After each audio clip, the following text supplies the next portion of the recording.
Question है Ram 12 kilometre प्रति घंटा, 18 किलोमीटर प्रति घंटा और 24 किलोमीटर प्रति घंटा की चाल से तीन समान दूरी तय करता है। यदि उसे इसमें कुल 39 घंटे लगते हैं तो उसके द्वारा तय की गई समान दूरी कितनी होगी। तो यहाँ पर प्रश्न में ऐसा कहा गया है कि राम एक व्यक्ति है और इस व्यक्ति को एक स्थान से दूसरे स्थान पर जाना है। तो यहाँ पर वह 12 किलोमीटर प्रति घंटा की स्पीड से जाता है।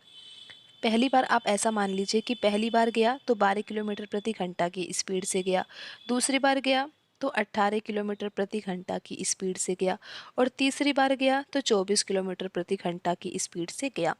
यानी कि यहाँ पर जो चाल है ना वो अलग अलग है, लेकिन दूरी समान है। आप मान सकते हो कि बिंदु ए से बिंदु बी तक उस व्यक्ति को जाना है। लेकिन जब वह 12 किलोमीटर प्रति घंटा की स्पीड से जाता है और 18 किलोमीटर प्रति घंटा की स्पीड से जाता है और 24 किलोमीटर प्रति घंटा की स्पीड से जाता है, तो उसको कुल मिलाकर जो समय लगता है, यानी कि वो जो दूरी तय कर रहा है ना, वो 3 बार ये दूरी तय करेगा। और 3 बार ये दूरी तय तो कर रहा है, लेकिन हर बार चाल जो है ना वो अलग अलग है। तो यहाँ पर कुल जो समय दिया हुआ है वो कितना दिया हुआ है, 39 घंटे का दिया हुआ है।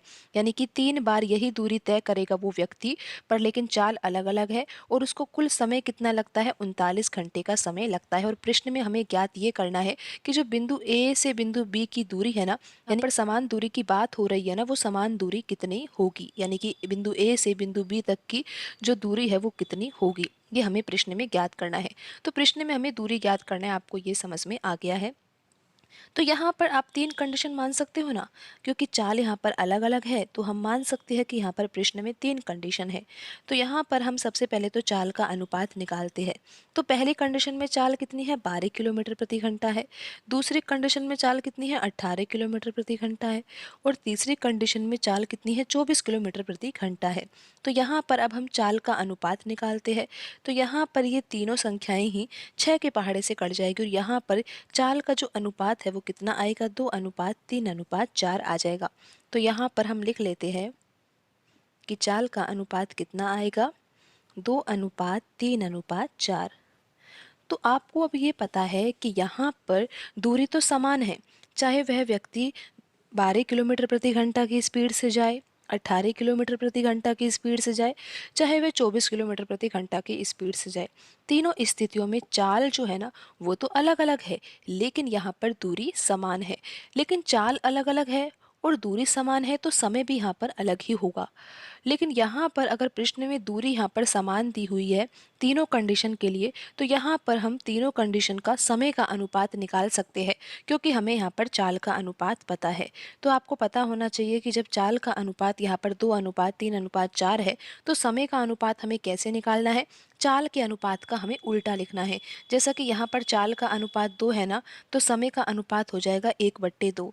दूसरी स्थिति में समय का अनुपात हो जाएगा 1/3 और तीसरी स्थिति में समय का अनुपात हो जाएगा 1/4। इस तरह से यहाँ पर समय का अनुपात ये आ जाएगा। लेकिन हम इसको ठीक प्रकार से लिख लेते हैं, क्योंकि आपने देखा कि बट्टे में यहाँ पर संख्याएं दी हुई है, तो अनुपात को हमें ठीक प्रकार से लिखना होगा, यानी कि बट्टे में ये संख्याएं नहीं आनी चाहिए। तो यहाँ पर 2 है, 3 है, 4 है और बट्टे में ये नहीं आना चाहिए। तो 2, 3 और 4 का जो लैसी होगा ना वो होगा 12। तो 12 का अगर हम इस अनुपात में गुणा कर देंगे ना, तो निश्चित रूप से यहाँ पर जो बट्टे में संख्याएं हैं वो सभी संख्याएं यहाँ से हट जाएगी। कैसे हटे, क्योंकि यहाँ पर ये कट जाएंगी। 2 के पहाड़े से 12 कट जाएगा 6 बार, तो यहाँ पर ये अनुपात 6 आ जाएगा। 3 के पहाड़े से 12 कटेगा 4 बार, तो यहाँ पर यह अनुपात 4 आ जाएगा। और 4 के पहाड़े से 12 कटेगा 3 बार, तो यहाँ पर यह अनुपात आ जाएगा। तो समय का अनुपात जो है वो कितना आ जाएगा, 6:4:3 आ जाएगा। तो यहाँ पर अब हम समय का अनुपात निकाल सकते हैं। निकाल ही लिया है हमने, आपको अब पता लग गया है कि समय का अनुपात हमें किस तरह से निकालना होता है। तो यहाँ पर यह अनुपात इस तरह से आ गया है। तो यहाँ पर अब आप ये देखिए कि अगर हम यहाँ पर कुल समय देखें, तो पहली कंडीशन में तो यहाँ पर समय 6 यूनिट का है, दूसरी कंडीशन में समय 4 यूनिट का है और तीसरी कंडीशन में समय यहाँ पर 3 यूनिट का है। तो कुल मिलाकर समय यहाँ पर कितना लग रहा है, अगर आप अनुपात को जोड़ोगे तो 6 + 4 10 होगा, 10 में 3 जोड़ोगे तो कितना आ जाएगा, 13 यूनिट आ जाएगा। यानी कि यहाँ पर जो अनुपात का योग आया है ना, कुल समय के अनुपात का योग, वो कितना है, 13 यूनिट है। लेकिन प्रश्न के अनुसार तो इस 13 यूनिट की वैल्यू दी हुई है, क्योंकि प्रश्न में भी तो दिया हुआ है कि समान दूरी तय करनी है, लेकिन कुल समय कितना लग रहा है, है? 39 घंटे का समय लग रहा है। तो तेरे यूनिट की वैल्यू किसके बराबर है? 39 घंटे के।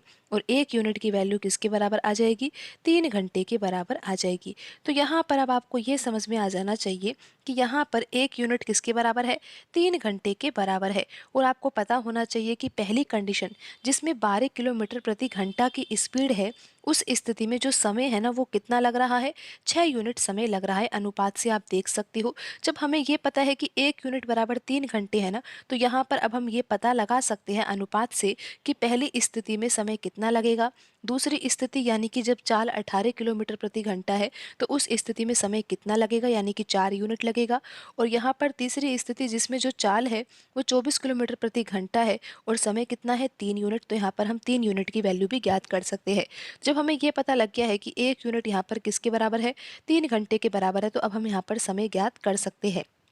तो यहाँ पर आप देखिए, पहली कंडीशन में जो समय लग रहा है वो 6 यूनिट का समय लग रहा है ना। जब 1 यूनिट की वैल्यू यहाँ पर 3 घंटे है तो यहाँ पर समय कितना लग जाएगा? 18 घंटे का समय लगेगा। दूसरी कंडीशन से आप यहाँ पर देख सकते हो कि अगर हम यहाँ पर 3 का गुणा करेंगे तो यहाँ पर आ जाएगा 12 घंटे। और यहाँ पर तीसरी कंडीशन में हम यहाँ पर 3 का गुणा करेंगे तो यहाँ पर कितना आ जाएगा? 9 घंटे आ जाएगा। अब आप ये देख सकते हो कि यहाँ पर पहली कंडीशन में चाल कितनी थी? 12 किलोमीटर प्रति घंटा थी। और पहली कंडीशन का यहाँ पर समय कितना है? 18 घंटा है। और दूसरी कंडीशन में चाल कितनी है? 18 किलोमीटर प्रति घंटा। और यहाँ पर समय कितना है? 12 घंटे है। तीसरी कंडीशन में यहाँ पर चाल 24 किलोमीटर प्रति घंटा और समय कितना लग रहा है? 9 घंटे का समय लग रहा है। तो यहाँ पर अब हमें चाल भी पता है और यहाँ पर हमें समय भी पता है। तो यहाँ पर अब हम दूरी तो ज्ञात कर सकते हैं, क्योंकि प्रश्न में पूछा है कि उसके द्वारा जो तय की जा रही है समान दूरी, जो तीनों कंडीशन में दूरी तय की जा रही है वो दूरी है कितनी, यानी कि कितने किलोमीटर है। तो यहाँ पर हम किसी भी कंडीशन से दूरी ज्ञात कर सकते हैं, क्योंकि यहाँ पर दूरी तो समान ही है ना। अगर हम यहाँ पर पहली कंडीशन से दूरी ज्ञात करेंगे तो आपको पता है ना कि दूरी का सूत्र होता है स्पीड मल्टीप्लाई टाइम। तो पहली कंडीशन से आपको पता है कि स्पीड कितनी है? 12 किलोमीटर प्रति घंटा। तो यहाँ पर हम 12 लिख सकते हैं। और मल्टीप्लाई किससे करना है? समय से। आपको पता है कि पहली कंडीशन में समय कितना लग रहा है? 18 घंटे का समय है। जब 12 किलोमीटर प्रति घंटा चाल है ना, तो उस स्थिति में उस दूरी को तय करने में कितना समय लग रहा है? 18 घंटे का समय लग रहा है। तो यहाँ से दूरी कितनी आ जाएगी? आप यहाँ पर आसानी से निकाल सकते हो, क्योंकि यहाँ पर जब आप 18 का गुणा 12 से करोगे तो कितना आ जाएगा? 216 किलोमीटर आ जाएगा। तो आपने देखा कि पहली कंडीशन से यहाँ पर दूरी कितनी आई है? 216 किलोमीटर आई है। और ऑप्शन बी में लिखा हुआ है 216 किलोमीटर, तो यही सही आंसर होगा। लेकिन यहाँ पर हम दूसरी कंडीशन से भी दूरी ज्ञात कर सकते, क्योंकि आपको पता है कि दूरी तो समान ही आएगी। लेकिन दूसरी कंडीशन के लिए हमें यहाँ पर स्पीड कितनी लिखनी होगी? 18 किलोमीटर प्रति घंटा। और समय कितना लिखना होगा हमें? 12 घंटे का। तो यहाँ पर आप देख सकते हो कि 18 गुणा 12 करेंगे तो कितना आ जाएगा? 216 किलोमीटर आएगा।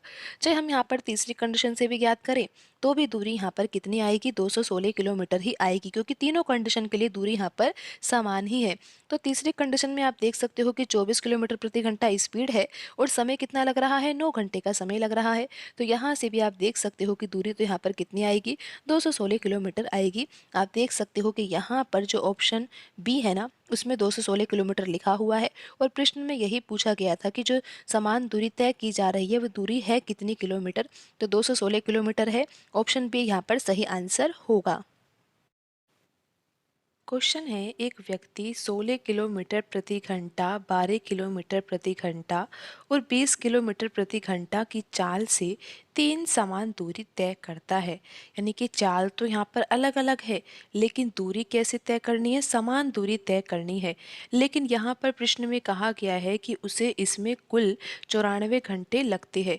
यानी कि वह 3 बार दूरी तय करता है, लेकिन समान दूरी तय करता है। चाल यहाँ पर अलग अलग है, लेकिन यहाँ पर कुल समय कितना लगता है? 94 घंटे का समय लगता है।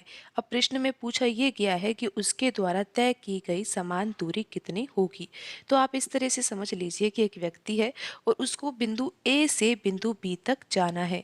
इस तरह से आप यहाँ पर समझ सकते हो, इस दूरी को आप मान सकते हो समान दूरी है। और इस दूरी को ही व्यक्ति 3 बार तय करता है।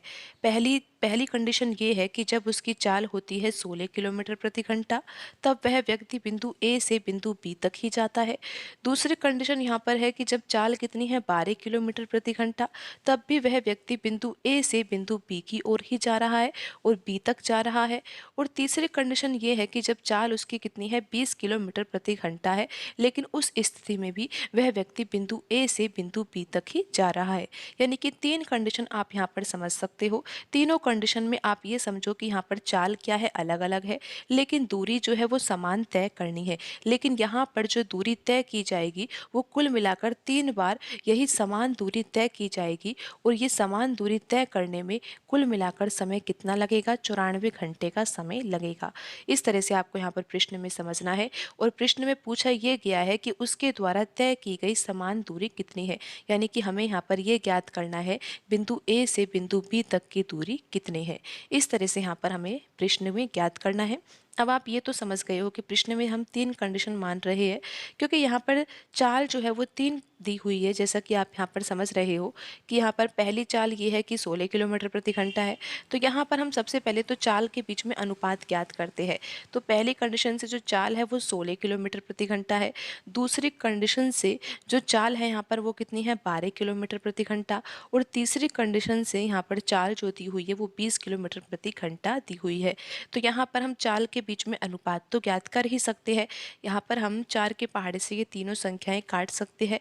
तो यहाँ पर ये अनुपात कितना आ जाएगा, 4:3:5 आ जाएगा। तो यहाँ पर हम लिख सकते हैं कि जो अनुपात क्या आया है हमारा, चाल के बीच में जो अनुपात आया है वो कितना है, यहाँ पर 4:3:5। यहाँ पर हम समय का अनुपात भी आसानी से निकाल सकते, क्योंकि आपको ये पता है कि यहाँ पर तीनों कंडीशन में चाल तो अलग अलग है, लेकिन दूरी समान ही तय करनी है। प्रश्न में ऐसा कहा गया है। अगर यहाँ पर चाल अलग अलग है और दूरी यहाँ पर समान है, आप यहाँ पर ये समझिए कि अगर दूरी समान है और चाल का अनुपात हमें पता है, तो समय का अनुपात भी हम ज्ञात कर सकते हैं चाल के अनुपात से ही।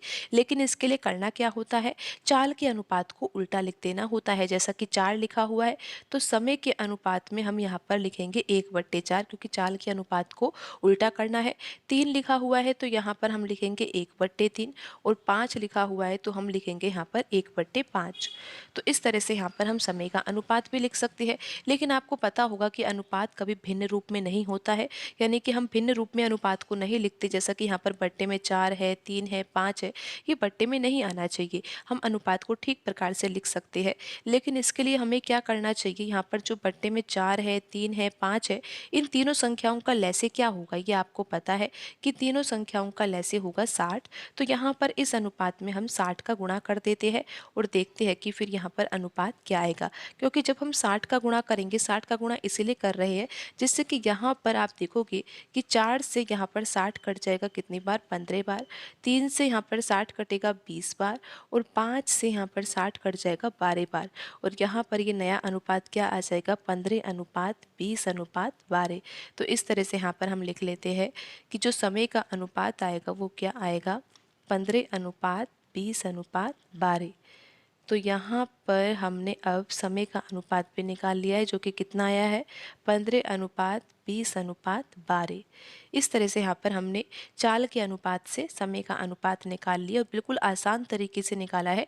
और ये ऐसा इसलिए हुआ है क्योंकि यहाँ पर प्रश्न में दूरी जो है ना वो समान दी हुई है। हमने 3 कंडीशन जो मानी है ना, उसमें जो दूरी तय करनी है ना वो समान दूरी ही तय करनी है। लेकिन यहाँ पर आप देख सकते हो कि तीनों कंडीशन में चाल अलग अलग है। चाल अलग है तो इसलिए यहाँ पर समय भी अलग अलग होगा। तो इस तरह से यहाँ पर चाल के अनुपात से हमने समय का अनुपात निकाल लिया है।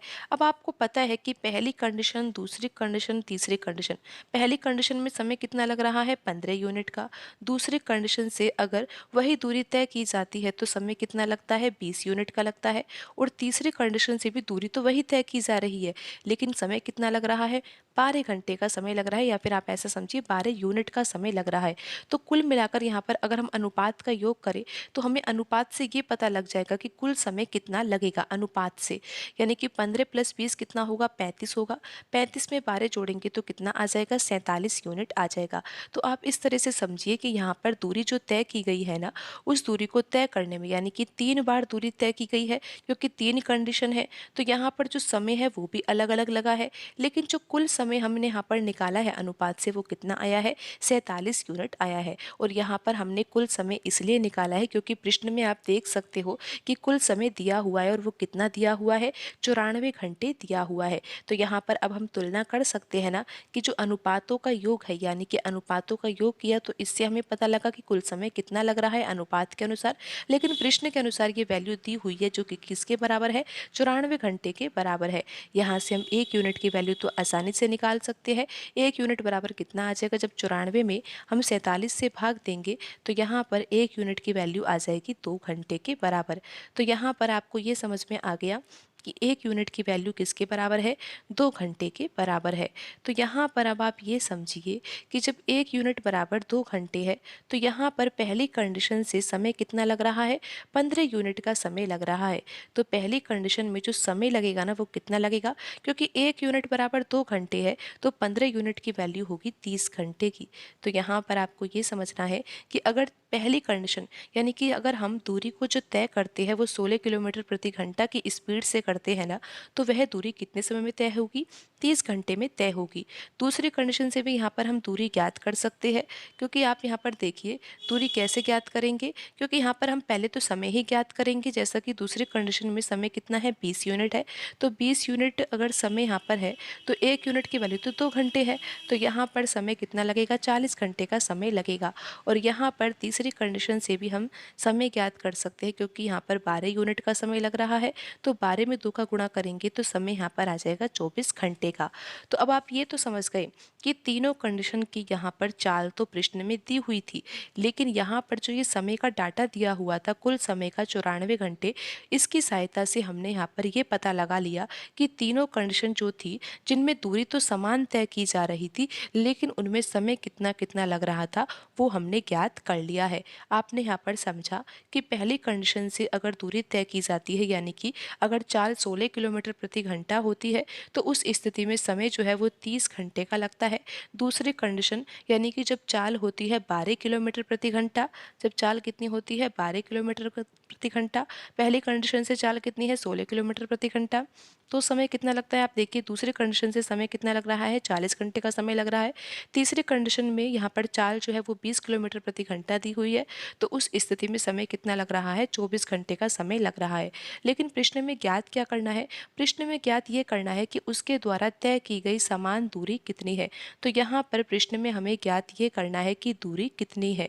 तो दूरी को ज्ञात करने का फॉर्मूला ये होता है, यानी कि हमें डिस्टेंस ज्ञात करना है तो हमें स्पीड मल्टीप्लाई टाइम करना होगा।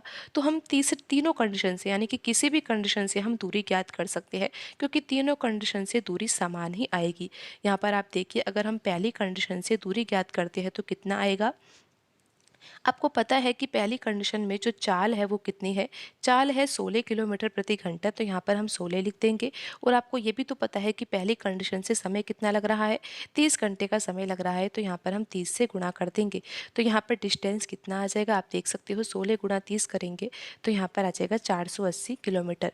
आप देख सकते हो कि यहाँ पर ऑप्शन सी में लिखा हुआ है 480 किलोमीटर। अब हम यहाँ पर दूसरे कंडीशन से भी दूरी ज्ञात कर सकते हैं, लेकिन दूरी समान ही आएगी। आप देखिए दूसरी कंडीशन के लिए यहाँ पर हमें चाल कितनी रखनी होगी, 12 किलोमीटर प्रति घंटा। आप देख सकते हो प्रश्न में 12 किलोमीटर प्रति घंटा लिखा हुआ है। समय कितना लिखना होगा, समय यहाँ पर हमें 40 घंटे लिखना होगा। आप देख सकते हो कि यहाँ पर दूरी कितनी आएगी, 480 किलोमीटर आएगी।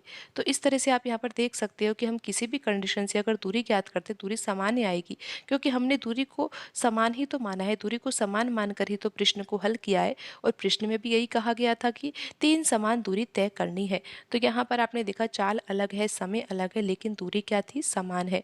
तो यहाँ पर अब आप देखिए कि तीसरी कंडीशन में जो चाल है वो कितनी है, 20 किलोमीटर प्रति घंटा, और समय कितना है, 24 घंटे का। तो यहाँ पर आप देख सकते हो कि डिस्टेंस कितना आएगा, 480 किलोमीटर आएगा। तो इस तरह से आपने यहाँ पर देखा कि प्रश्न में जो पूछा गया था कि समान दूरी कितनी है, तो समान दूरी यहाँ पर आ चुकी है कितनी की, 480 किलोमीटर। और आप देख सकते हो कि यहाँ पर ऑप्शन सी में लिखा हुआ है 480 किलोमीटर, तो यही सही आंसर होगा। क्वेश्चन है, 120 मजदूर किसी कार्य को 15 दिनों में समाप्त कर सकते हैं। इसी कार्य को 10 दिन में समाप्त करने हेतु कितने मजदूर लगाने होंगे। तो आप यहाँ पर इस तरह से समझिए कि यहाँ पर जो ये प्रश्न हल करना है ना, इस प्रश्न को हल करने का एक फॉर्मूला होता है, और उस फॉर्मूले से हम प्रश्न को आसानी से हल कर सकते हैं। फॉर्मूला होता है m1d1 बराबर m2d2। तो यहाँ पर आप ये समझिए कि हमने यहाँ पर फॉर्मूले में 1 और 2 क्यों लिखा है, क्योंकि प्रश्न में दो कंडीशन दी हुई है। कार्य तो एक ही है, लेकिन कार्य जब 15 दिन में समाप्त किया जाता है तो उस स्थिति में 120 मजदूर की आवश्यकता होती है। ये पहली कंडीशन है जिसमें कार्य 15 दिन में पूरा कराया जा रहा है। लेकिन दूसरी कंडीशन यहाँ पर प्रश्न में दी हुई है कि दूसरी कंडीशन में दिनों की संख्या कितनी है, 10 दिन। यानी कि उसी कार्य को, जिस कार्य को 15 दिन में समाप्त करने के लिए 120 मजदूर की आवश्यकता थी ना, उसी कार्य को अब करवाना है। और दूसरी कंडीशन में ये कहा गया है कि 10 दिन में इस कार्य को समाप्त करने के लिए कितने मजदूर लगाने होंगे, यानी कि कितने मजदूर की आवश्यकता होगी। तो आपको ये तो समझ में आ गया कि प्रश्न में दो कंडीशन कौन कौन सी दी हुई है। लेकिन अब आप ये समझिए कि प्रश्न में हमने m1d1 और m2d2 क्यों लिखा है, क्योंकि यहाँ पर आप ये समझिए कि m से क्या तात्पर्य होगा, m यानी कि व्यक्तियों की संख्या। व्यक्ति यहाँ पर कोई भी हो सकता है, महिला, पुरुष, बच्चे, यानी कि जो व्यक्ति यहाँ पर काम करेगा उसको हम यहाँ पर m1 के स्थान पर लिखेंगे, यानी कि m1 के स्थान पर हम व्यक्तियों की संख्या लिखेंगे। और d यानी कि दिनों की संख्या, यानी कि जो कार्य किया जा रहा है उन व्यक्तियों के द्वारा वो कितने दिन में किया जा रहा है। तो इस तरह से हमें इस फॉर्मूले में लिखना होता है। तो यहाँ पर अब आप ये तो समझ गए कि फॉर्मूले में क्या क्या लिखना है। तो अब हम इसको हल भी कर लेते हैं। तो आप यहाँ पर देखिए कि पहली कंडीशन जो है उसमें 120 मजदूर कार्य कर रहे हैं, यानी कि m1 यानी कि व्यक्तियों की संख्या के स्थान पर हमें लिखना होगा 120, और दिनों की संख्या कितनी है, 15 दिन, यानी कि 120 मजदूर जो है वो उस कार्य को 15 दिन में समाप्त कर देते हैं। अब हम यहाँ पर बराबर लिखेंगे। तो यहाँ पर आप देखिए कि m2 तो नहीं दिया हुआ, यानी कि दूसरे कंडीशन में तो हमें ये ज्ञात करना है कि 10 दिन में समाप्त करने हेतु कितने मजदूर लगाने होंगे। तो दूसरी कंडीशन में हमें व्यक्तियों की संख्या तो ज्ञात ही करनी है, तो m2 के स्थान पर तो हम m2 ही लिख देंगे। लेकिन d2 की वैल्यू यहाँ पर प्रश्न में दी हुई है जो कि कितनी है, 10 दिन है, तो यहाँ पर हम 10 लिख देंगे। तो अब हम इसको हल कर लेते हैं और m2 की वैल्यू ज्ञात कर लेते हैं। तो यहाँ पर 0 से 0 कट जाएगा, और आप यहाँ पर देख सकते हो कि m2 की वैल्यू कितनी आएगी। m2 बराबर आएगा यहाँ पर 12 गुणा 15। अगर हम 12 गुणा 15 करते हैं तो कितना आता है, 180 आता है। तो प्रश्न में जो पूछा गया था कि इसी कार्य को अगर 10 दिन में समाप्त करना है तो कितने मजदूरों की आवश्यकता होगी, तो आंसर आया है यहाँ पर 180 मजदूरों की आवश्यकता होगी। ऑप्शन सी यहाँ पर सही आंसर होगा। क्वेश्चन है, राम तथा श्याम मिलकर किसी कार्य को 8 दिन में समाप्त कर सकते हैं। श्याम तथा मोहन मिलकर इस कार्य को 12 दिन में और राम तथा मोहन इसे 15 दिन में समाप्त कर सकते हैं। बताइए कि मोहन अकेला इस कार्य को कितने दिन में समाप्त कर सकता है। तो यहाँ पर प्रश्न में ऐसा कहा गया है कि राम तथा श्याम अगर मिलकर किसी कार्य को करते हैं तो कार्य 8 दिन में समाप्त हो जाता है। तो यहाँ पर हम लिख सकते हैं कि राम और श्याम अगर मिलकर कार्य करें तो कार्य 8 दिन में समाप्त हो सकता है। दूसरी कंडीशन ये है कि श्याम और मोहन अगर इस कार्य को करेंगे तो कार्य 12 दिन में समाप्त होगा। तो यहाँ पर हम लिख सकते हैं कि श्याम और मोहन इसी कार्य को करेंगे तो कार्य 12 दिन में पूरा कर लेंगे। तीसरी कंडीशन ये है कि राम और मोहन अगर इस कार्य को करेंगे तो कार्य 15 दिन में समाप्त होगा। तो यहाँ पर हम लिख लेते हैं कि राम और मोहन अगर कार्य को करते हैं तो कार्य 15 दिन में पूरा हो जाएगा। अब प्रश्न में पूछा ये गया है कि मोहन अकेला इस कार्य को कितने दिन में समाप्त कर सकता है। तो पहले तो हमें ये पता लगाना चाहिए कि यहाँ पर कुल कार्य कितना होगा। तो यहाँ पर हम कुल कार्य मान लेते हैं। और कैसे माने कि जिससे कि प्रश्न आसानी से हल हो जाए। तो यहाँ पर 8 है, 12 है, 15 है।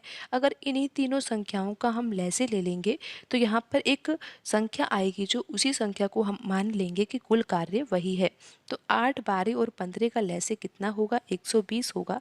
तो यहाँ पर हम मान लेते हैं कि टोटल वर्क कितना है? 120 यूनिट है।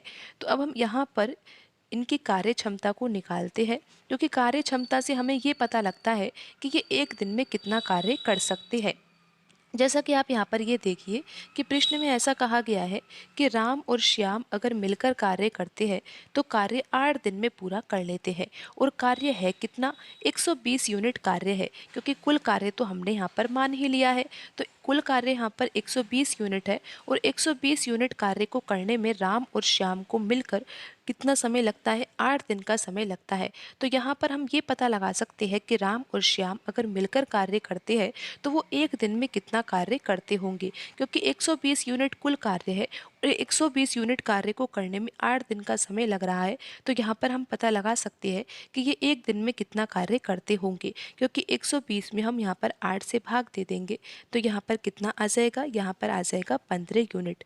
यानी कि यह एक दिन में कितना कार्य करते हैं? मिलकर 15 यूनिट कार्य करते हैं। तो इन दोनों की कुल मिलाकर जो दक्षता है वो 15 यूनिट प्रति दिन है। इसी प्रकार हम यहाँ पर श्याम और मोहन की भी दक्षता कुल मिलाकर निकाल सकते हैं, क्योंकि श्याम और मोहन भी 120 यूनिट कार्य कर रहे हैं, लेकिन इनको समय कितना लग रहा है?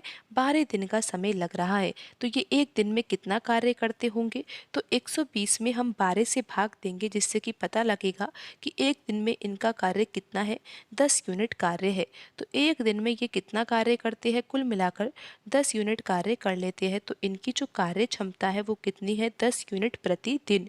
अब हम तीसरी कंडीशन से भी यहाँ पर दक्षता निकाल सकते हैं। तीसरी कंडीशन ये है कि राम और मोहन मिलकर कार्य कर रहे हैं और कार्य कितना है? 120 यूनिट ही है और समय कितना लग रहा है? 15 दिन का समय लग रहा है। तो इनकी कुल मिलाकर दक्षता कितनी होगी? 120 में हम 15 से भाग देंगे, जिससे कि पता लगेगा कि इनका एक दिन का कार्य कितना है? 8 यूनिट कार्य है। यानी कि ये दोनों मिलकर कार्य करेंगे जब राम और मोहन, तो एक दिन में कितना कार्य कर सकते हैं? ये 8 यूनिट प्रतिदिन ये कार्य कर सकते हैं। यानी कि एक दिन का कार्य इनका 8 यूनिट है। तो इस तरह से आपने यहाँ पर ये समझा कि राम और श्याम की कुल मिलाकर दक्षता 15 यूनिट है, श्याम और मोहन की कुल मिलाकर दक्षता 10 यूनिट है और राम और मोहन की कुल मिलाकर दक्षता कितनी है? 8 यूनिट है। तो इस तरह से हमने यहाँ पर इनकी दक्षता निकाल ली है। अब आपको क्या करना है? यहाँ पर इन तीनों की दक्षता, क्या, इन तीनों कंडीशन से दक्षता आपको जोड़नी है और यहाँ से भी आपको इनको जोड़ना है। जैसा कि आप देखिए कि राम प्लस श्याम, यहाँ पर हम लिख लेते हैं, प्लस यहाँ पर हम लिखेंगे श्याम प्लस मोहन और यहाँ पर हम लिखेंगे राम प्लस मोहन। और इन तीनों कंडीशन से जो यहाँ पर इनकी दक्षता है, इनको भी यहाँ पर हम दाएं पक्ष में जोड़ देंगे। 15 है, 10 है और 8 है। तो यहाँ पर हम लिख लेते हैं 15 प्लस 10 प्लस 8। तो यहाँ पर आप देखिए कि राम राम ये 2 बार आ रहा है, श्याम श्याम भी 2 बार है और मोहन मोहन भी यहाँ पर 2 बार आ रहा है। तो राम प्लस श्याम प्लस मोहन बराबर यहाँ पर कितना आएगा? इनकी दक्षता कितनी आएगी? 15 प्लस 10 कितना होगा? 25 और 25 में 8 जोड़ेंगे तो कितना आ जाएगा? 33 आ जाएगा। तो यहाँ पर राम श्याम और मोहन की दक्षता का जो दुगना है ना, वो किसके बराबर आया है? 33 के बराबर आया है। तो यहाँ पर हम राम श्याम और मोहन की दक्षता निकाल सकते हैं। अगर यहाँ पर हम 33 में 2 से भाग दे देंगे तो यहाँ पर इन तीनों की दक्षता कितनी आ जाएगी? 16.5 आ जाएगी। तो इस तरह से आपने यहाँ पर ये समझा कि हमने यहाँ पर इन तीनों की भी कुल मिलाकर दक्षता निकालनी है, जो कि कितनी आई है? 16.5 आई है। यानी कि अगर ये तीनों मिलकर कार्य करते हैं ना, तो ये एक दिन में कितना कार्य कर सकते हैं? एक दिन का इनका कार्य होगा 16.5 यूनिट। इस तरह से यहाँ पर हमने इन तीनों की कुल मिलाकर दक्षता भी निकाल ली है। तो यहाँ पर हम लिख सकते हैं कि राम, श्याम और मोहन की कुल मिलाकर दक्षता कितनी आई है? 16.5 यूनिट प्रति दिन। एक दिन का कार्य इनका कितना है? 16.5 यूनिट है। तो यहाँ पर अब हमें ज्ञात क्या करना है? हमें ज्ञात ये करना है कि मोहन अकेला इस कार्य को कितने दिन में समाप्त कर सकता है। तो हमें मोहन की दक्षता पता होनी चाहिए। तो आप देखिए यहाँ से हम निकाल पाएंगे। आप देखिए यहाँ पर लिखा हुआ है कि राम और श्याम जो है वो कार्य को 8 दिन में कर लेते हैं, लेकिन उनकी एक दिन की दक्षता कितनी है? यानी कि वो एक दिन में कितना कार्य करते हैं? 15 यूनिट कार्य करते हैं। यानी कि यहाँ पर जो राम और श्याम लिखा हुआ है और साथ में मोहन भी लिखा हुआ है, तीनों की कुल मिलाकर दक्षता तो यहाँ पर 16.5 यूनिट प्रतिदिन है, लेकिन राम और श्याम की अगर हम देखें तो वो कितनी है? यहाँ पर दक्षता 15 यूनिट है। तो यहाँ पर मोहन की दक्षता हम निकाल सकते हैं, क्योंकि आपको पता है कि राम और श्याम की तो दक्षता कितनी है? 15 यूनिट है। तो इस प्रकार हम यहाँ पर मोहन की दक्षता निकालेंगे तो मोहन की दक्षता यहाँ पर आ जाएगी 16.5 में से हम 15 घटाएंगे तो कितनी आ जाएगी? 1.5 यूनिट प्रतिदिन। यानी कि जो मोहन है ना, वो एक दिन में कितना कार्य करता है? मोहन एक दिन में 1.5 यूनिट कार्य करता है। यहाँ पर हमें ये भी पता लग गया है कि मोहन की दक्षता कितनी है? 1.5 यूनिट प्रतिदिन। यानी कि एक दिन का कार्य उसका कितना है? 1.5 यूनिट कार्य वह कर सकता है। अब हमें ये पता लगाना है कि 120 यूनिट कार्य को वह कितने दिन में समाप्त कर सकता है। तो हमें यहाँ पर दिनों की संख्या निकालनी है। तो यहाँ पर 120 यूनिट तो कुल कार्य है, एक दिन का कार्य उसका कितना है? 1.5। तो यहाँ पर 120 में हमें 1.5 से भाग देना होगा। तो यहाँ से हम दशमलव को हटाएंगे तो यहाँ पर शून्य आ जाएगा। 15 के पहाड़े से यहाँ पर 1200 को काटेंगे तो यहाँ पर ये कितनी बार कटेगा? 80 बार कटेगा। तो यहाँ पर प्रश्न में ये पूछा गया था कि मोहन अकेला इस कार्य को कितने दिन में समाप्त कर सकता है। तो आंसर यहाँ पर आया है कि 80 दिन में मोहन अकेला इस कार्य को समाप्त कर सकता है। ऑप्शन सी यहाँ पर सही आंसर होगा। क्वेश्चन है 8 पुरुष एक काम 20 दिन में कर सकते हैं और यही काम 8 महिलाएं 32 दिन में पूरा कर सकती है। अब प्रश्न में पूछा गया है कि इस काम को 5 पुरुष तथा 8 महिलाएं मिलकर कितने दिन में पूरा करेंगे। तो यहाँ पर हम एक फॉर्मूले से इस प्रश्न को हल करेंगे और फॉर्मूला आपको पता है। फॉर्मूला है m1d1 बराबर m2d2। तो यहाँ पर आपको ये भी पता है कि m यानी कि व्यक्तियों की संख्या और d यानी कि दिनों की संख्या। 1 और 2 इसलिए लिखा है क्योंकि यहाँ पर हम दो कंडीशन की बात कर रहे हैं। पहली कंडीशन ये है कि जिसमें 8 पुरुष काम को 20 दिन में पूरा कर लेते हैं, ये पहली कंडीशन है। और दूसरी कंडीशन यहाँ पर ये है कि 8 महिलाएं 32 दिन में उस कार्य को पूरा कर पाती है। तो यहाँ पर हम सबसे पहले तो पुरुष और महिला की दक्षता ज्ञात करते हैं। तो यहाँ पर m1 के स्थान पर हम क्या लिखेंगे? ये 8 पुरुष, यानी कि क्योंकि व्यक्तियों की संख्या कितनी है? 8, लेकिन यहाँ पर व्यक्ति अलग अलग है ना, क्योंकि यहाँ पर आप देख सकते हो कि 8 पुरुष है और यहाँ पर 8 महिलाएं हैं। तो यहाँ पर हम किस तरह से लिखेंगे? 8 मैन लिखेंगे और यहाँ पर D1 यानी कि दिनों की संख्या के स्थान पर हमें लिखना होगा 20। इस तरह से हम यहाँ पर लिखेंगे। तो अब आप यहाँ पर देखिए बराबर लिखेंगे। महिलाओं की संख्या 8 है, लेकिन यहाँ पर हम लिखेंगे 8W क्योंकि वुमन है, और मल्टीप्लाई यहाँ पर दिनों की संख्या कितनी है? 32। तो यहाँ पर हम महिला और पुरुष की कार्य क्षमता को निकालते हैं कि उनकी कार्य क्षमता के बीच में क्या संबंध है। तो यहाँ पर 8 से 8 कट जाएगा, यहाँ पर 20 है और ये 32 है, तो 4 के पहाड़े से काटा जा सकता है। 4 5 20 और 4 8 32।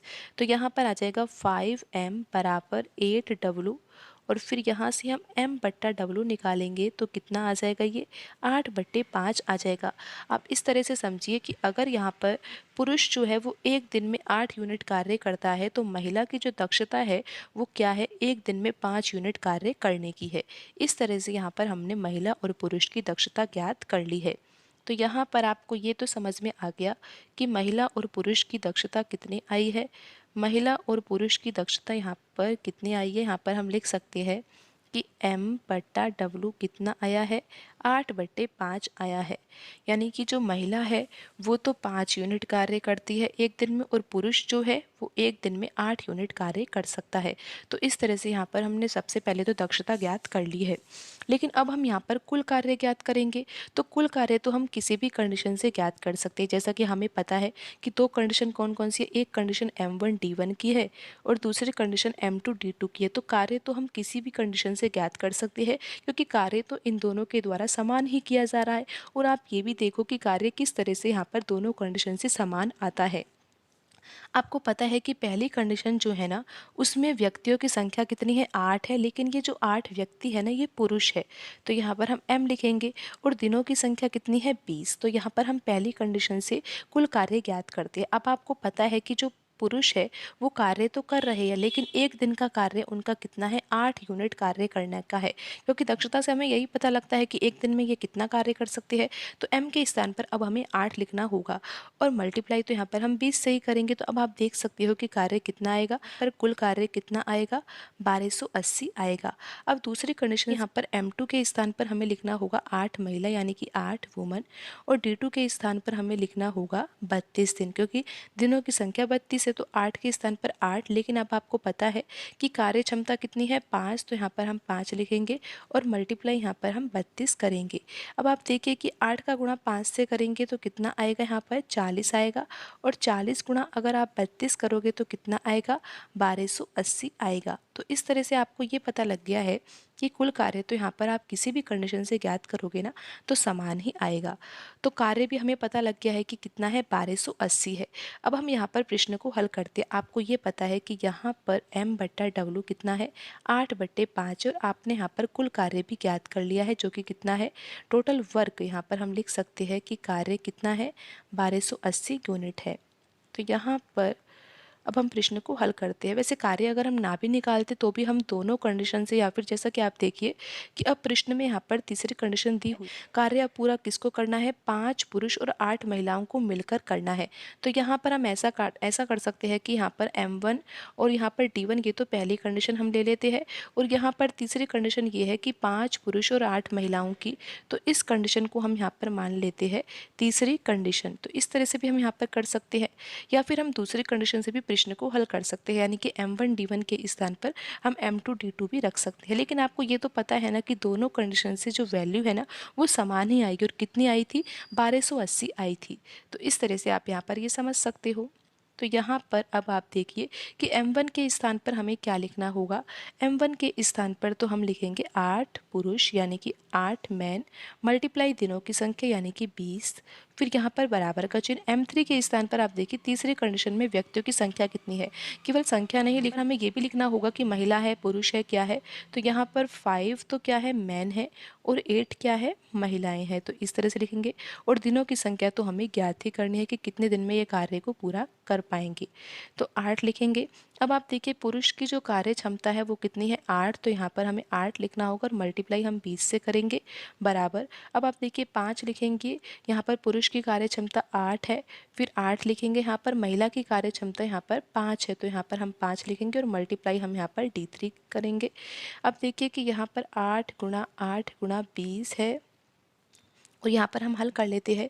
5 का गुणा 8 से करेंगे तो 40 आ जाएगा, और 8 का गुणा 5 से करेंगे तो भी 40 आएगा, और यहाँ पर d3, तो 40 + 40 कितना हो जाएगा, 80 हो जाएगा।